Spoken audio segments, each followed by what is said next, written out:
یاد رکھیے گا حضرت علی بیویاں کتنی بھائی؟ 9. کتنی بھائی؟ باختلاف روایت بیٹے 17 بیٹی 18 داماد کتنے؟ 27 ہیں. اور یہ بڑی کھلی سی میں دعوت دے رہا ہوں, کوئی لڑائی نہیں, کوئی جھگڑا نہیں ہے. اگر میرے بھائی آئندہ کو مجلس ہونا اور ہمارا پڑوس والا طبقہ وہاں پہ اپنے کسی بھی مہمان کو بلائے تو اس سے کہنا حضور مصائب نہ پڑھیے, اس دفعہ اتنا بتا دیجئے حضرت علی کی بیویاں کتنی ہیں, بیویوں کے نام کیا ہیں, بیٹوں کے نام کیا ہیں, بیٹیوں کے نام کیا ہیں, دامادوں کے نام کیا ہیں, مولا حسن مجتبی کی بیویوں کے نام کیا, بیٹوں کے نام کیا, بیٹیوں کے نام کیا, دامادوں کے نام کیا, نکاح خانوں کے نام کیا.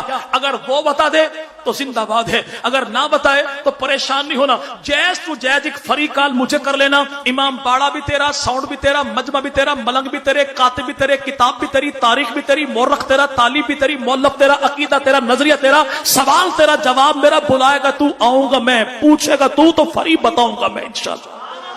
الحمدللہ ہم علی والے بھی ہیں, نبی والے بھی, ہم گھرانے والے بھی ہیں, ہم یارانے والے بھی ہیں. تو یاد رکھے گا بھائی, یاد رکھے گا حضرت علی المرتضی رضی اللہ عنہ کی بیویاں کتنی؟ 9, بیٹے 17, بیٹیاں 18, داماد 27. اور جناب سیدنا ابو بکر صدیق ان کی بیویاں ہیں 4, بیٹے 3, بیٹیاں بھی 3. 3 بیٹوں کا نام کیا ہے؟ بڑے کا نام ہے عبد الرحمن, چھوٹے کا نام ہے عبداللہ, اسے چھوٹے کا نام محمد. عبداللہ ہو گئے شہید, باقی بیٹے بچے 2, بڑے کا نام عبد الرحمن, چھوٹے کا نام محمد. یہ محمد کون ہے؟ بیٹا ابو بکر کا ہے, پالا علی المرتضی نے ہے. اور نہج البلاغہ میں جملہ موجود ہے, جب کوئی آنے والا کہتا جناب علی سے یہ محمد کون ہے تو جناب علی جملہ ارشاد فرماتے کہ یہ بیٹا میرا ہے, پیدا ابو بکر صدیق سے ہوا ہے. یہ میرے بھائی کون ہے؟ یاد رکھیے گا کہ سیدنا ابو بکر صدیق کے بیٹے 3, پہلا بیٹا عبد الرحمن, دوسرا بیٹا عبداللہ, تیسرا بیٹا محمد. عبداللہ ہو گئے فوت, باقی بیٹے بچے 2, بڑا عبد الرحمن, چھوٹا محمد. دونوں کی ہوئی شادی,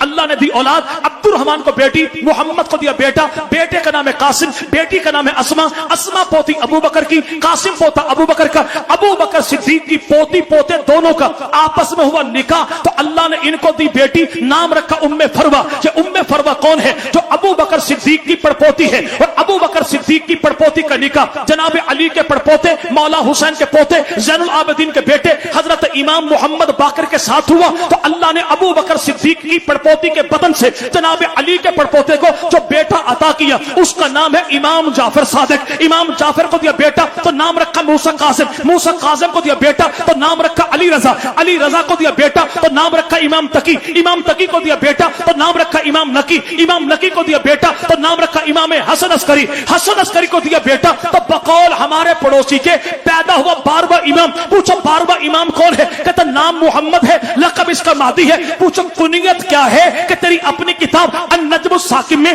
علامہ نوری طبرسی نے لکھا کہ 12واں امام جب آئے گا نام اس کا محمد ہوگا, لقب اس کا مہدی ہوگا, اور کنیت اس کی ابو بکر ہوگی. کنیت اس کی. ان سے پوچھا 12واں امام کون؟ کہتا امام محمد مہدی. امام مہدی کا ابو کون؟ کہتا امام حسن عسکری. امام حسن عسکری کا ابو کون؟ کہتا امام نقی. امام نقی کا ابو کون؟ کہتا امام تقی. امام تقی کا ابو کون؟ کہتا علی رضا. علی رضا کا ابو کون؟ کہتا امام موسیٰ قاسم. موسیٰ قاسم کا ابو کون؟ کہتا امام جعفر صادق. امام جعفر صادق کا ابو کون؟ کہتا امام محمد باقر. پوچھو امام باقر کی گھر والی کون؟ امام جعفر کی میرے بھائی اماں کون؟ جواب ملے گا ام فروا. ام فروا کی اماں کون؟ امام جعفر کی نانی کون؟ امام باقر کی ساس کون؟ کہتا سیدہ اسما. پوچھو اسما کا ابو کون؟ کہتا عبد الرحمن. پوچھو عبد الرحمن کا ابو کون؟ اب یہ کیسے بتائیں؟ اسی کو ابو بکر صدیق کہتے ہیں. امام جعفر صادق رحم اللہ سے لے کر 12واں امام تک یہ سارے امام جس کی اولاد ہیں اسے ام فروا کہتے ہیں, اور ام فروا جس کی اولاد ہے اسے ابو بکر صدیق کہتے ہیں. میں نے اسی لیے کہا ہم علی والے بھی ہیں, ہم نبی